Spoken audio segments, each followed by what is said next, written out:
A religião islâmica cresceu muito hoje. Ela tem umas características fascinantes. É uma religião exclusivista. Ninguém de fora entra. Se ocorrem peregrinações a Meca, somente os adeptos da fé islâmica podem comparecer a essas peregrinações. É uma religião exclusivista.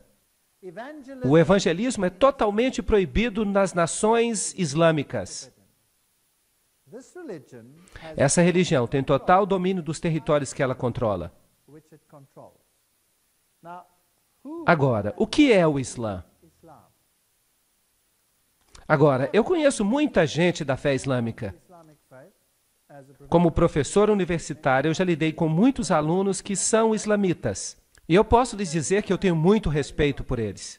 Eles são sérios sobre sua fé, eles são conscienciosos, eles creem que estão fazendo a coisa certa, eles têm uma estima bem elevada acerca daquilo que é certo, eles sabem o que é errado, eles defendem seus princípios.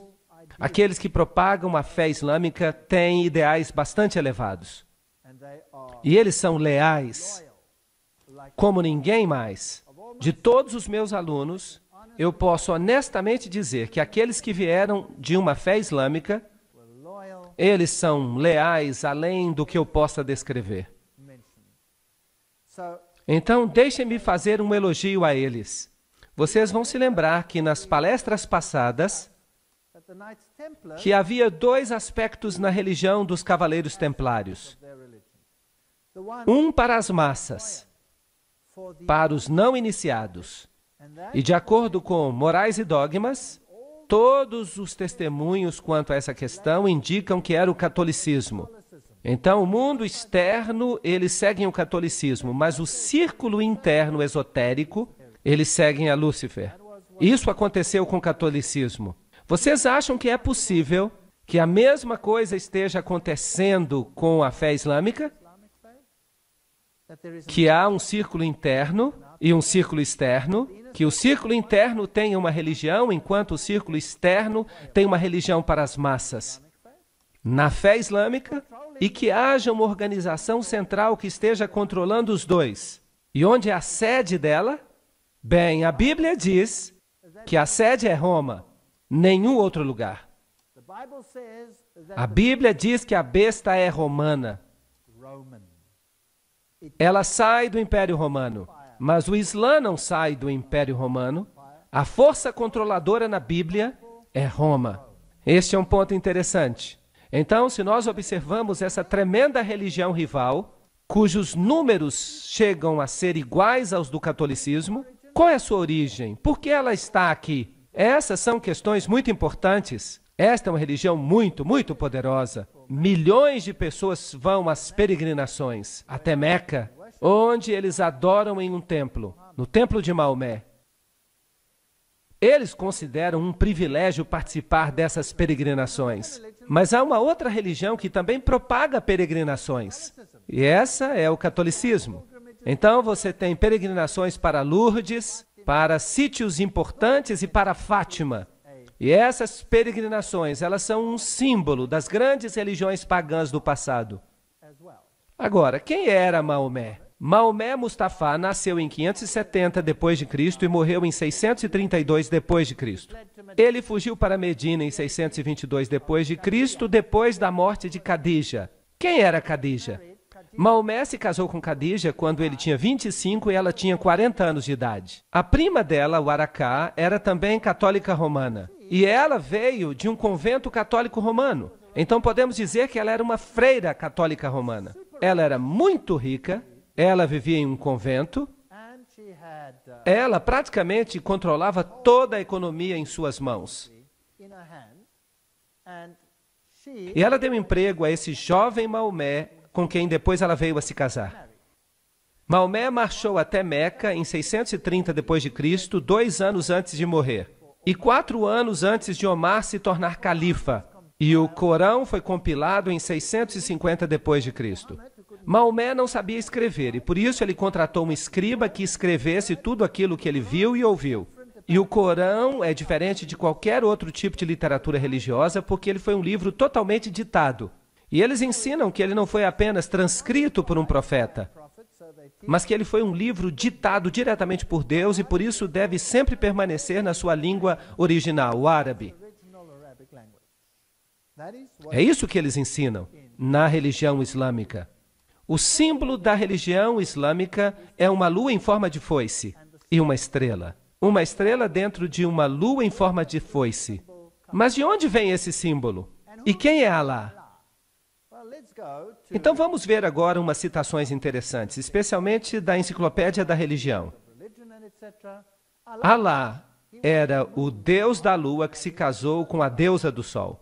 Juntos, eles produziram 3 deusas que se chamaram as filhas de Alá. Essas 3 deusas eram chamadas de Aulat, Aulusa e Manat. A Enciclopédia da Religião menciona que Alá é um nome pré-islâmico e corresponde ao deus babilônico Bel. Isso é fascinante. Então, esta é uma antiga religião pagã e sua divindade é Bel, ou Baal.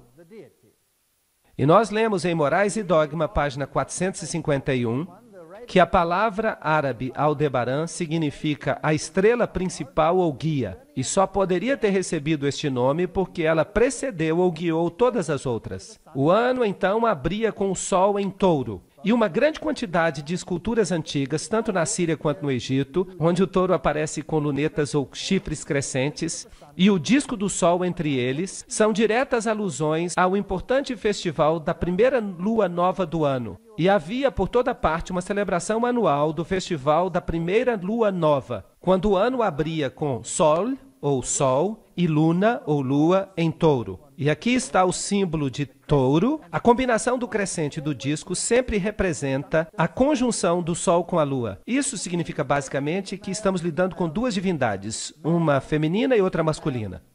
São aspectos masculino e feminino. Bem, era adorado, como se percebe aqui, a adoração da vaca celestial Mehet Veret. Aqui está o olho que tudo vê. O olho de Ciro, aqui estão os chifres, aqui está o disco. Isso tudo representava o lançamento do Deus Sol até o ventre da mãe, para que ele pudesse nascer, filho de Ísis. Então, os chifres também representam a lua em forma de foice. Na religião posterior e na própria Babilônia, aqui você tem o estilo sírio, a meia-lua, com o disco solar dentro dela, a mesma coisa aqui, num detalhe maior. Notem que aqui é Baal Hadad, o nascimento do sol. Se nós formos até a antiga Mesopotâmia, vamos descobrir que o símbolo de Baal e de Bel eram exatamente o mesmo. Uma meia-lua com uma estrela dentro, uma representação do nascimento do sol. Ísis e Osíris, os aspectos masculino e feminino. Este aqui, então, é de Astoret e Tamuz, ou Ísis e Horus, macho e fêmea. A mesma coisa nós encontramos no Egito, como já discutimos antes. Trata-se da adoração de Baal, da adoração de Lúcifer, em seu aspecto masculino e feminino. E vejam que no papado nós encontramos a mesma coisa, porque o Papa hoje é o representante da religião babilônica. Vejam que quando ele celebra a missa, ele tem um disco redondo, a hóstia, a forma circular é um símbolo de Baal, e depois da missa ele é colocado então sobre uma meia-lua. E aí você tem o nascimento do sol. Essa forma então é um simbolismo disso. Veja aqui um outro receptáculo para a hóstia. Tudo representa o nascimento do sol. Então o catolicismo usa o símbolo da meia-lua com um disco do sol dentro. Aqui está uma igreja católica na Alemanha e há um relógio muito interessante nela. Fui eu que tirei essa foto. Vejam aqui a lua e a estrela. E esta estrela específica aqui tem 8 pontas. E à medida que os ponteiros então se deslocam cada hora, tanto o ponteiro maior quanto o ponteiro menor, quando eles se intercalam, você então produz o nascimento do Deus Sol. A toda hora então acontece Baal Hadad, Baal Hadad, Baal Hadad.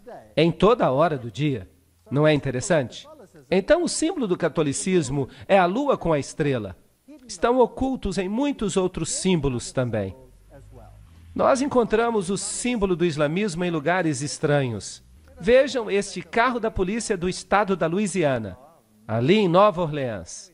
Vejam o símbolo islâmico nele. Até no carro do supervisor você consegue encontrar esse símbolo claramente.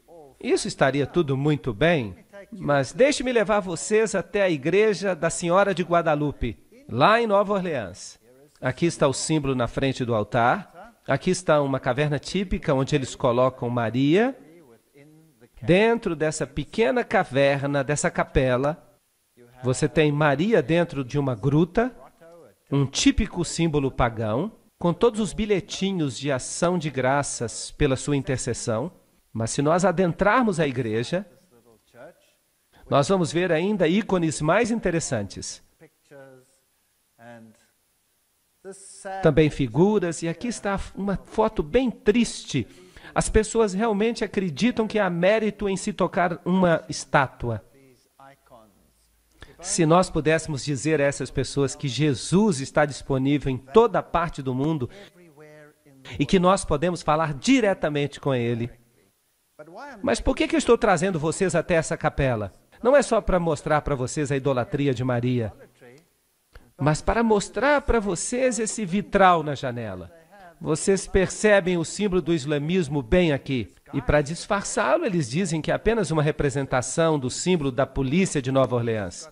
Agora, o que a polícia tem que ver com o local de adoração? Isso é só um pretexto para que se traga esse símbolo para dentro da igreja. Agora, se você quiser fazer um uso correto do símbolo islâmico, você tem que virá-lo de cabeça para baixo, porque a lua é o símbolo do útero, de cabeça para baixo, como na situação do nascimento. Agora, aqui está feito de maneira correta. Você percebe que se você invertê-la, então fica a posição correta. E esse símbolo é encontrado em inúmeras igrejas católicas sob os pretextos mais variados. Essa religião antiga existia antes do islamismo. Os iniciados nessa religião, como nós vimos em Morais e Dogma,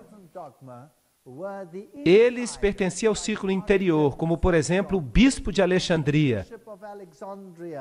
Esses eram os iniciados que abraçavam a religião antiga.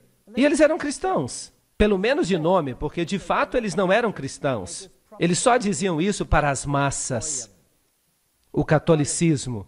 Mas eles tentavam de todas as formas erradicar a verdadeira forma da religião cristã.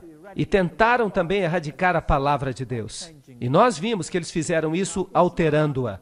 Agora, o Islã entra em cena muito tempo depois disso. Então, os verdadeiros iniciados eram encontrados no cristianismo antes de eles estarem no islamismo. E eles estavam em dois lugares, principalmente, Alexandria e Roma. A cidade de Alexandria foi eventualmente ganha para o cristianismo. E o bastião, aquela grande biblioteca, foi eventualmente destruída. Então, a sede da religião ocultista se tornou a cidade de Roma. Então, Roma, basicamente, é a sede de todo o conhecimento oculto antigo, mesmo antes da chegada do islamismo à cena. Isso é um fato. E esse antigo ocultismo tinha um inimigo potente. Quem era o inimigo? O cristianismo. O cristianismo estava crescendo em todos os lugares onde os discípulos o ensinaram. O cristianismo estava crescendo no coração do Oriente Médio, na Ásia Menor, até os confins da Índia, diz a Bíblia, no norte da África. Nesses lugares, a verdadeira doutrina cristã prevaleceu. É uma história interessante. Então, o símbolo que o catolicismo usa é a estrela e a lua em forma de foice. E notem que esta estrela é exatamente igual à que é usada no islamismo. Não é interessante? Eu fico imaginando quem fez a outra surgir. Obviamente, quem veio primeiro faz surgir quem veio depois, e não quem veio depois faz surgir quem veio primeiro. Não está certo? Então, no catolicismo, nós encontramos uma meia-lua, uma lua em forma de foice com as divindades dentro. E nós descobrimos que Maria se torna a substituta de Jesus como mediatriz de todas as graças. O único mediador do cristianismo é substituído por Maria. Aqui, neste mosteiro católico, Cristo coloca a cruz de espinhos na cabeça de Maria e ela tem os buracos de prego na mão. E sempre representam a Maria saindo de uma caverna. Os antigos deuses sempre saíam de cavernas. Loyola, o jesuíta, recebeu toda a sua informação numa caverna. E é interessante que Maomé também recebeu toda a sua informação em uma caverna. Isso é paganismo. Isso nada tem que ver com o cristianismo. E nós vemos nos países islâmicos, esta daqui, há uma estrutura estranha aqui e uma estátua de Maria sobre ela. Maria teria feito uma aparição ali como uma pequena gazela. Mas antes de o rei a abater, a gazela se transformou em Maria, que lhe disse que construísse ali um mosteiro. E ele fez isso. Aqui está o mosteiro, bem no alto de uma colina. Agora, eu sempre fico interessado quando encontro um mosteiro no alto de uma colina, porque as colinas elevadas eram o lugar de adoração do paganismo. Era onde faziam os sacrifícios aos deuses pagãos. É interessante que todas as catedrais do mundo foram construídas em locais pagãos. Até mesmo o Vaticano. O Vaticano foi construído num lugar pagão de adoração. Nada mudou. Então, quando eu cheguei até este lugar, no Oriente Médio, então eu comecei a procurar pelos lugares antigos de adoração e eu estava certo. Aqui, por exemplo, estão os 3 arcos. Isso significa que havia sacrifícios antigos aos deuses pagãos aqui. E é interessante que Maria está sempre numa caverna.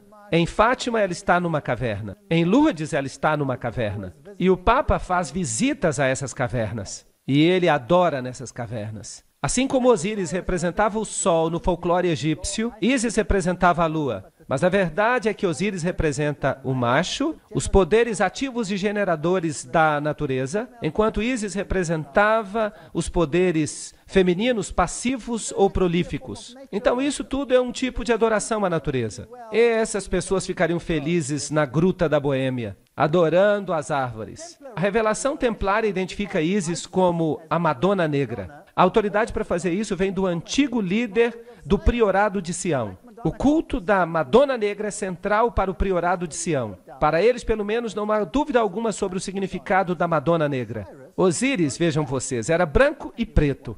Ele era adorado como negro e adorado como branco. E Maria é adorada como uma Madonna Negra e uma Madonna branca. Então nós temos todas essas nuances interessantes. Os hititas também usavam o símbolo da meia-lua e da divindade solar. E este símbolo é usado hoje nada mais, nada menos do que pelas Nações Unidas. Vamos fazer uma viagem até um país islâmico hoje. Aqui está uma catedral católica em Amman. E eu estou tirando uma foto dessa catedral católica dentro de uma mesquita. E eu estou dentro da mesquita tirando uma foto dessa catedral católica que fica bem em frente dela. É interessante como a Igreja Católica e o islamismo ficam lado a lado em todos os países islâmicos. Todas as vezes eu fico surpreso de ver a mesquita e a catedral, uma do lado da outra. Mas se você souber que por trás dos bastidores, essas duas religiões são a mesma coisa. Então, se eu observo esse simbolismo, do lado de fora da Catedral Católica, eu tenho o símbolo do sol. É o símbolo da adoração ao sol. E a cruz, é claro, também símbolo do Deus solar. E aqui está o símbolo do sol. Eu atravesso a rua e eu vou até a grande mesquita de Abdullah, uma das melhores, construída pelo rei Abdullah. No portão você tem os símbolos do sol. É o mesmo simbolismo, a mesma religião. E lá no alto aqui você tem o símbolo da meia-lua.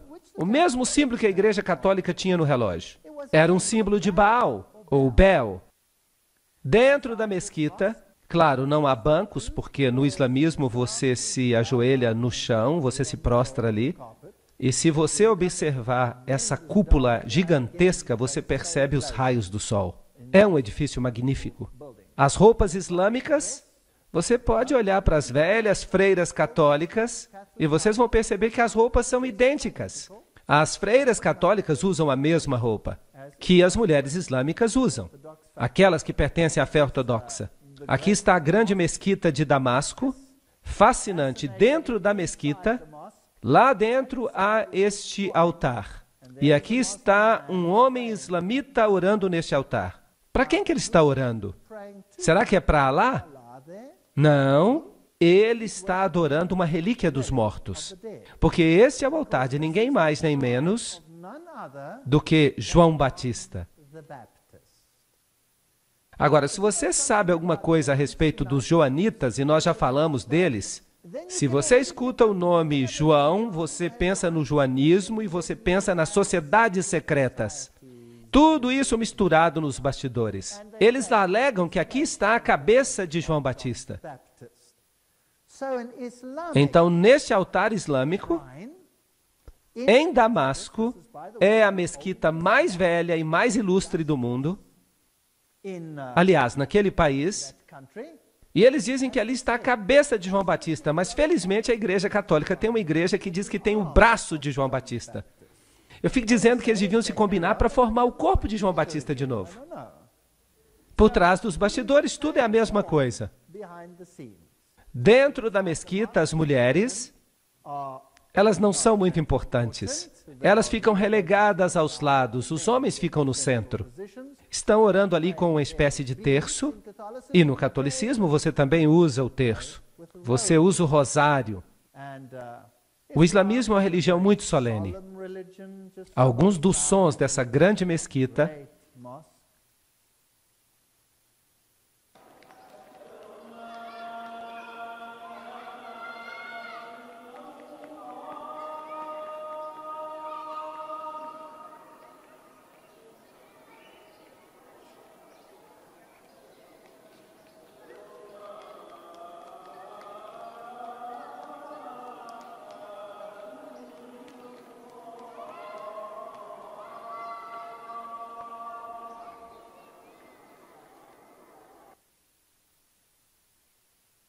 Que outra grande religião tem um sacerdócio exclusivo dos homens?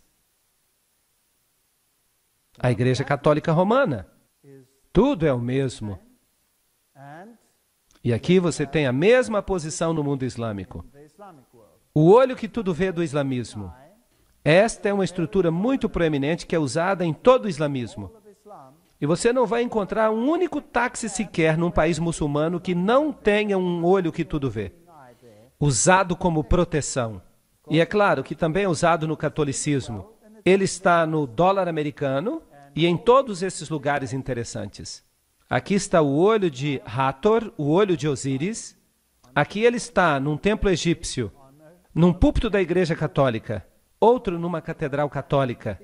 O autor maçônico Carl Clary escreve: este é um dos mais antigos e mais difundidos símbolos que representam a Deus. Nós encontramos no Egito, na Índia, o olho aberto do Egito representava Osíris. Na Índia, Shiva é representado por um olho. E a enciclopédia da maçonaria diz que o olho que tudo vê é um importante símbolo do Ser Supremo, tomado emprestado pela maçonaria da antiguidade. No mesmo princípio, os egípcios representavam Osíris. Então, o islamismo usa este símbolo e o catolicismo usa este símbolo. Só estou fazendo algumas comparações. Para os antigos egípcios, o olho direito simbolizava o sol e o olho esquerdo a lua. Vejam aí de novo os dois aspectos da divindade solar. E Bailey então menciona que o olho de Deus é Shiva ou Siva, o destruidor. Lembre-se que Shiva é o deus hindu equivalente a Osíris. Shiva é também sinônimo de Satanás. Será que é possível que as duas religiões, no seu círculo interior, adoram o mesmo Lúcifer, mas que a massa externa não saiba nada sobre isso? Mas quem é Baal? De acordo com a enciclopédia da maçonaria, quando os israelitas faziam uma de suas apostasias periódicas para a idolatria, Baal parece ter sido um dos seus ídolos favoritos. Em Tiro, Baal era o sol e Astarote a lua. Então nós temos toda a evidência que eles sabiam bem o que estavam fazendo. Não há nenhuma contradição aqui, pois Sete é o demônio egípcio e Shiva é o deus hindu da destruição. Os dois nomes, Sete e Shiva, são listados na Bíblia satânica como outro nome de Satanás. E Helena Petrovna Blavatsky afirma: agora temos que lembrar que Siva, Shiva, o Baal palestino, Moloque e Saturno são idênticos. Será possível que essas duas religiões tenham o mesmo mestre por trás dos bastidores e que as massas estão sendo enganadas? Assim como acontece no catolicismo, são ótimas pessoas, mas são mantidas na ignorância. E a sinceridade dos muçulmanos, ainda que enganados, desviados, porque fazem parte das massas, catecúmenos. Helena Petrovna Blavatsky liga Sete a Satanás, Hermes, o deus da sabedoria, também chamado Tote, Tate, Sete e Satã. E no Antigo Egito, Sete era adorado com rituais obscenos e homossexuais. E eles construíram templos nos quais eles realizavam esses ritos homossexuais. Por exemplo, o templo de Luxor. Agora, eu tenho muitos slides do templo de Luxor. Eu fui lá e eu tirei muitas fotos naquele templo. Mas eu não posso mostrar para vocês, porque são fotos bem safadas. Alguém aqui já foi até Luxor?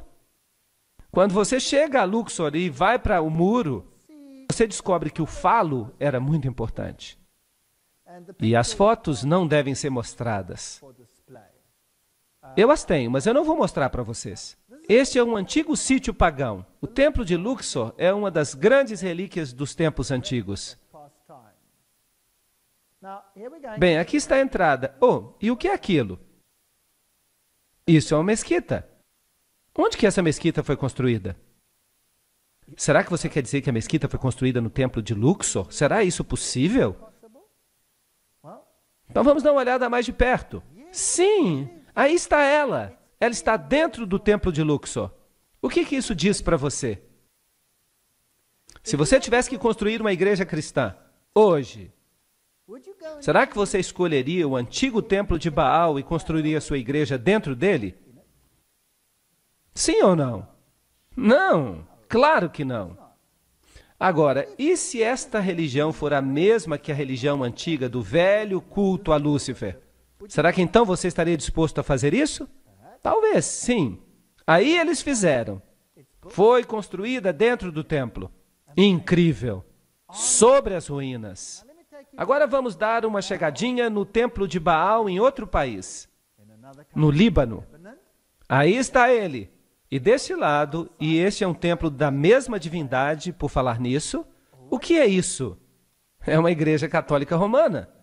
No mesmo sítio, uma igreja católica. Aqui está a cruz e ali está o templo de Baal. Por que construir no mesmo sítio? Bem, eles têm os mesmos rituais. O catolicismo faz, o Islã também faz. Será que há um objetivo com isso? Se nós visitarmos algumas das igrejas católicas mais famosas, este aqui é o santuário de onde Maria supostamente ascendeu aos céus. Trata-se da grande catedral de Jerusalém. No chão você tem o grande círculo solar com todos os signos do zodíaco. E vocês sabem que Deus proíbe isso? Deus proíbe. E aqui está o lugar onde se deitou Maria. Antes de ela subir, é claro, para o céu. Ela não ficou morta ali. No chão você tem alguns símbolos pagãos. Você tem todos esses símbolos interessantes de suporte à hóstia e pentagramas de cabeça para baixo, tudo símbolo de Lúcifer. E então, nesta pintura, uma estrela interessante. De fato, nada mais são do que dois quadrados, um dentro do outro. E é com frequência que as divindades pagãs eram assim representadas. Dois triângulos, um dentro do outro, ou como dois quadrados, um dentro do outro. E esses dois quadrados, um dentro do outro, são representações de Ísis e Osíris. Vejam que estão dentro de uma igreja católica dedicada a Maria. Também no chão daquela catedral católica romana, você tem um barco, você tem as ondas, você tem o Quirô, e você se lembra que o livro Morais e Dogma nos disse que trata-se de um símbolo de Osíris. Isso significa que é um símbolo masculino fálico, e o barco representa o útero. É uma representação muito safada, mas num ambiente agradável. Ninguém saberia o que isso de fato significa. Ninguém poderia imaginar que aquele é um símbolo obsceno, a menos que você leia o que os maçons dizem a respeito dele. Isso não é interessante? O barco com o seu mastro na meia-lua era também a mesma representação. Aqui está uma catedral católica romana, construída como um barco fenício. Agora, o que um barco fenício tem que ver com a Igreja Católica Romana? A menos que ele represente o útero. Vamos pedir a Albert Pike que explique isso para nós. Albert Pike escreve que Ísis e Osíris, os princípios ativo e passivo do universo, eram geralmente simbolizados pelas partes genitais do homem e da mulher. O lingam da Índia era a união de ambos, bem como o barco e o mastro, e o ponto dentro do círculo. Tudo expressando a mesma ideia filosófica da união das duas grandes causas da natureza. Blá, blá, blá.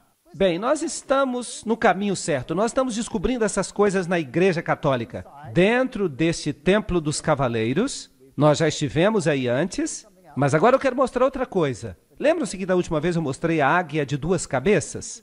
Mas agora eu quero mostrar para vocês o chão. Opa! O que é isto? Esta é uma estrela de 8 pontas. Agora, o que esta estrela representa?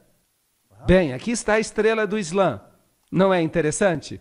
As 2 estrelas são idênticas. As estrelas do Islã em formas diferentes. Então, nós descobrimos que há estrelas do Islã na Catedral Católica especialmente dedicada a Maria, e nós também a encontramos no mundo islâmico. Agora eu vou dizer para vocês a história interessante de um homem que disse que era um jesuíta, Alberto Rivera.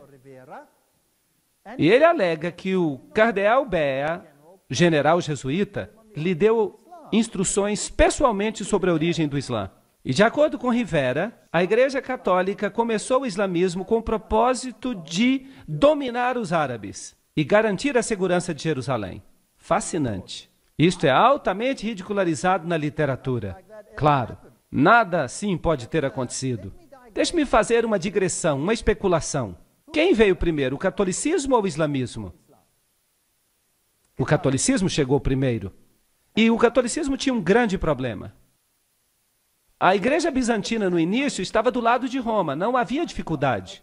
De fato, o imperador bizantino elevava o pontífice romano, considerando o corretor de todas as heresias do mundo.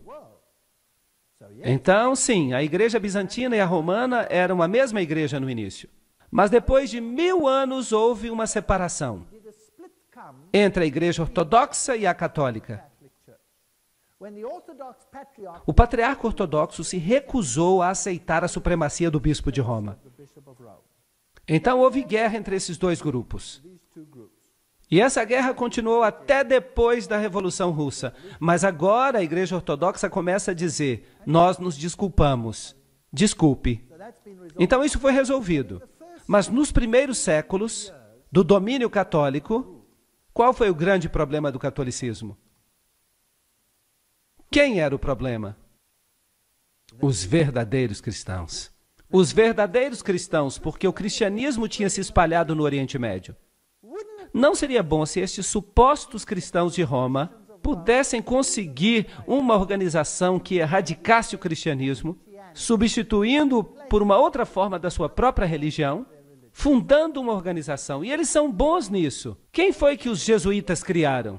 A maçonaria, para fazer sua obra. E eles então banem a maçonaria para que, se alguma coisa acontecesse, eles podiam dizer: bem, não fomos nós, foi a maçonaria. Ou então eles põem a culpa nos judeus. Não somos nós que governamos o mundo, são os judeus. É o sionismo, mas de fato é o catolicismo. Agora, se o mundo ocultista quer obter o controle e o mundo ocultista controla Roma, por que não ficar tudo sob o controle do ocultismo?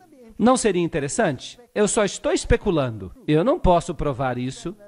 Eu só estou dizendo o que Rivera disse, mas infelizmente ninguém deu crédito a ele. Então vamos olhar o que está acontecendo. Fátima é um lugar muito interessante, porque no passado o islamismo controlou a Espanha e Portugal. E aqui está o Papa em frente da estátua de Fátima. E vejam que aqui está o Templo de Fátima. O membro do Vaticano, Dr. Malaquias Martin, disse que, baseado numa mensagem de Maria numa visita pessoal, o Papa João Paulo acredita que chegará o dia quando o coração do islamismo, já afinado com as figuras de Cristo e da mãe de Cristo, Maria, receberá a iluminação. Iluminação, eu gosto dessas palavras. Elas têm um som agradável que ele precisa, uma segunda Fátima, na qual eles o reconhecerão como vigário de Deus na terra. Então, quem precisa ser reconhecido como vigário de Deus?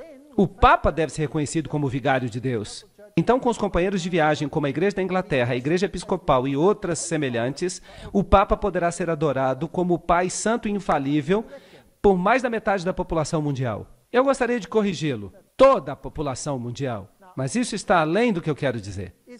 Agora, o islamismo primitivo, qual foi a área que ele ocupou? Esta área. Quem governava esta região? Quem a governava? Apenas o cristianismo. Antes da chegada do islamismo, aí estava o cristianismo. Mas então o islamismo passou a dominar essa região. E então, por volta de 750 depois de Cristo, o islamismo progrediu e tomou conta de toda essa região, inclusive da Espanha. Isto é fascinante. A Espanha e toda a região da Ásia Menor, tudo controlado pelo Islã. 900 depois de Cristo. Ali vão eles para o norte da Espanha. Ali estavam os francos, que apoiavam muito o catolicismo, e vagarosamente o Islã começou a chegar. E toda essa região passou a ser controlada pelo Islã. 1100 depois de Cristo, eles já estão aqui no sul da Espanha, e vocês sabem que o sul da Espanha é mais independente do que o norte. Houve batalhas tremendas nessa região da Espanha. E então eles ganharam domínio sobre esta região, e em 1500 depois de Cristo, eles então saem da Espanha, e o Império Romano Ocidental se torna totalmente católico. Agora é católico. E Roma controla o mundo católico. E o Islã controla esta região. Aqui está a distribuição atual do islamismo. Há duas seitas, o Sunni e o Shia, e eles controlam áreas vastas. Uma área enorme. Mas inicialmente, onde os cristãos estavam, hoje você pode dizer que é tudo islamita. Há uma história interessante que se conta, que as penas vermelhas vêm do fato de que eles as mergulharam no sangue dos cristãos. Eu não quero especular. Eu não sei se isso é verdade ou não. Eu não quero ficar especulando. Mas é interessante. Lembrem-se que Gary H.K. fala das antigas religiões de mistério, sob o controle dos maçons e dos Illuminati e do Concílio Mundial de Igrejas. Mas e se os verdadeiros místicos que controlam o cenário estão de fato em Roma? Mas e se eles controlam tudo, inclusive esta outra religião, através de pessoas de dentro?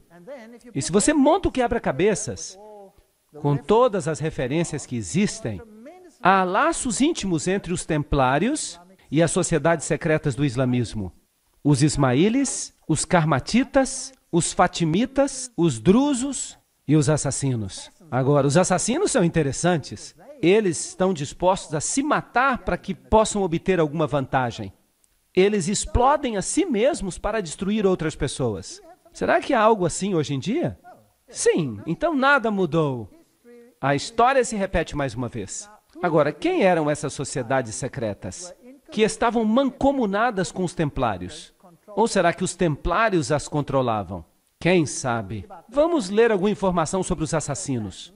Os graus dos assassinos são os seguintes. Primeiro, o grão-mestre, conhecido como Sheikh al-Jabai, ou o Velho da Montanha. Em segundo lugar, o Daí Kebir do Grande Priorado. Em terceiro lugar, os iniciados Dais. Em quarto lugar, os Rafiks ou associados. Em quinto, os Fadais ou devotos. Em sexto, os Lassiques ou irmãos da lei. E, finalmente, as pessoas comuns, que deveriam ser simplesmente instrumentos cegos. Isso soa familiar? A pobre massa cega, os catecúmenos.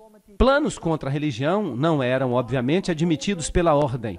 A conformidade estrita ao Islã era exigida de todas as fileiras mais baixas dos não iniciados, mas o adepto aprendia a distinguir o engano da fé e das obras. Nós estamos falando de países inteiros, sujeitos a essas pessoas de dentro, que usavam seus habitantes como gado humano. Você não sente pena deles? Como nós também temos que ter pena de nós mesmos? Porque nós também temos sido enganados. Então, com o incentivo do paraíso, os assassinos alistaram instrumentos para sua obra criminosa e estabeleceram um sistema de assassinato organizado com base no fervor religioso. Nada é sincero e tudo é permitido. Essa é a base da sua doutrina secreta. E os jesuítas têm a mesma doutrina hoje em dia. Esta era concedida a poucos e ocultada sob o véu da mais austera religião e piedade, restringindo a mente sob o jugo da obediência cega. Pobres coitados, enganados pelos agentes satânicos. Também havia os fatimitas, que assumiram o controle. O fundador da dinastia fatimita dos califas foi um tal Ubaidallah, conhecido como Mahdi. Suas sociedades de sabedoria foram instituídas em Cairo. Darul Kimat, ou a Casa do Conhecimento, pelo califa número 6, Hakim, que foi canonizado como Deus após a sua morte, é adorado até o dia de hoje pelos drusos. Sob a direção desse homem, a grande loja do Cairo foi formada pelos fatimitas, e continuaram o plano de Abdullah Ali havia 9 graus, seu método de enlistar os prosélitos, seu sistema de iniciação, blá, blá, blá, são absolutamente os mesmos usados por Weishaupt, o fundador dos Illuminati. Então não há diferença entre Roma e essa gente. É a mesma organização. Será possível que eles estão usando tese e antítese já por milhares de anos? Para extirpar o remanescente do cristianismo? Mais tarde, quando a Igreja Ortodoxa se separou, o que eles fizeram? Eles criaram um império chamado Império Otomano. E eles então entraram e eles mataram os sérvios, que eram ortodoxos. E eles mataram os romenos, que eram ortodoxos.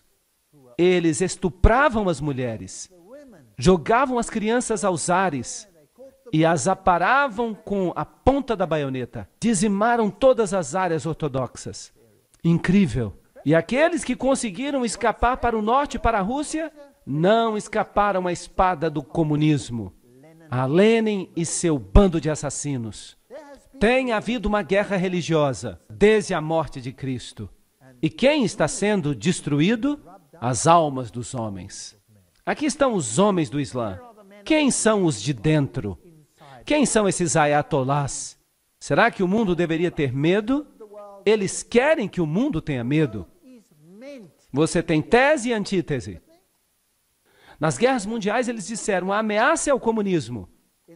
Eles queriam que você sentisse medo, para que você pudesse aceitar quaisquer mudanças necessárias para vencer a ameaça. E agora usam isso como a próxima ameaça, para criar a síntese que desejam. Vão esfregar as duas, uma religião contra a outra. A cultura dos judeus e dos cristãos, a cultura do Islã, vão esfregar uma na outra para que elas se destruam mutuamente, até que nada sobre, até que haja síntese. E então você vai ter uma religião mundial. E Lúcifer vai ficar alegre porque ele será o rei. Não foi isso que Albert Pike disse? O que ele ia fazer? Uau! Quem são esses homens do Islã? Eu já falava desse homem muito antes que alguém descobrisse que ele era um maçom do grau 33. Vocês sabem que ele se tornou o terrorista número 1 e talvez ele nunca seja pego. Ninguém sabe onde ele está. Ninguém sabe se ele está vivo. Nós vamos falar sobre ele amanhã. A Bíblia é uma parte indispensável da mobília de uma loja maçônica cristã. Eu já mostrei esse texto para vocês. Vem de Morais e Dogma, somente porque ele é o livro sagrado da religião cristã. O Pentateuco hebraico numa loja dos judeus e o Corão numa loja de Maomé devem estar no altar. E um desses, e o quadrado e o compasso, devidamente compreendidos, são as grandes luzes pela qual um maçom deve trabalhar e andar. Qual? Obviamente não a Bíblia, porque Morais e Dogma, o próprio livro diz que odeia a Bíblia. Foi isso que o livro disse, lembram-se da citação? Mas mudaram tudo. E o Pentateuco hebraico? Bem, isso é uma parte da Bíblia. Então o que é que sobra? O que é que sobra? Por eliminação, o Corão. O Corão como ele existe agora ou corretamente compreendido? Provavelmente corretamente entendido. Por quê? Porque o Corão diretamente rebaixa Jesus Cristo. É o livro que diretamente rebaixa Jesus Cristo. Enquanto que os outros tiveram que ser modificados para que os de dentro pudessem rebaixar a Jesus Cristo. Estão entendendo? Vamos olhar isso, porque a coisa está ficando melhor. O engano mortal, James D. Shaw, que era um maçom do grau 33. Ele esteve em uma cerimônia muito interessante, onde um pregador famoso, muito famoso, e o primeiro nome dele é Billy, ele também compareceu a essa cerimônia de iniciação. Mas isso é outra história. Grau 33, cavaleiro comandante da corte de honra, o mestre da adoração do passado, loja azul, mestre do conjunto passado de todos os ritos escoceses, é isso que ele era. E ele explica alguns dos rituais. O engano mortal, de James D. Shaw. A cerimônia de iniciação ao grau 33. O juramento é selado ao se beber vinho dentro de um crânio humano. Que este vinho que eu agora bebo se torne um veneno mortal para mim, como a cicuta bebida por Sócrates, se algum dia de minha vontade eu violar este voto. Um membro vestido de esqueleto coloca seus braços ao redor do candidato, que então declara: e que esses braços frios para sempre me envolvam, se algum dia, de minha própria vontade, eu violar este voto. Aí está a cerimônia de iniciação do grau 33. Mas há uma outra. Cada um de nós recebeu, juntamente com o anel do rito escocês, a cópia do livro de Albert Pike, Morais e Dogma. Você só recebe isso quando você entra para o grau 33. Eles nos disseram que este livro era a fonte da maçonaria e seu significado. Eles também nos disseram que ele jamais deveria sair de nossas mãos e de que arranjos deveriam ser feitos para que, no momento da nossa morte, ele fosse devolvido ao rito escocês. Felizmente, eu não tive que passar por este processo, mas eu tenho um livro destes. É muito útil. O que é que isso tem que ver com o Islã? Aí está o grau mais elevado da maçonaria. O que acontece aí, então? De novo, o engano mortal. O rito escocês inclui 29 graus além da loja azul, culminando no grau 32. O rito de York tem o equivalente aos 29 graus do rito escocês, e quando se avança neste caminho, se chega ao grau de cavaleiro templário. Então, o rito de York leva você até os cavaleiros templários, e o outro até o grau 32, o rito escocês. Além disso, o altar, uma ordem árabe antiga, dos nobres do altar místico, encontra-se disponível aos maçons de grau 32 e aos cavaleiros templários que desejam participar.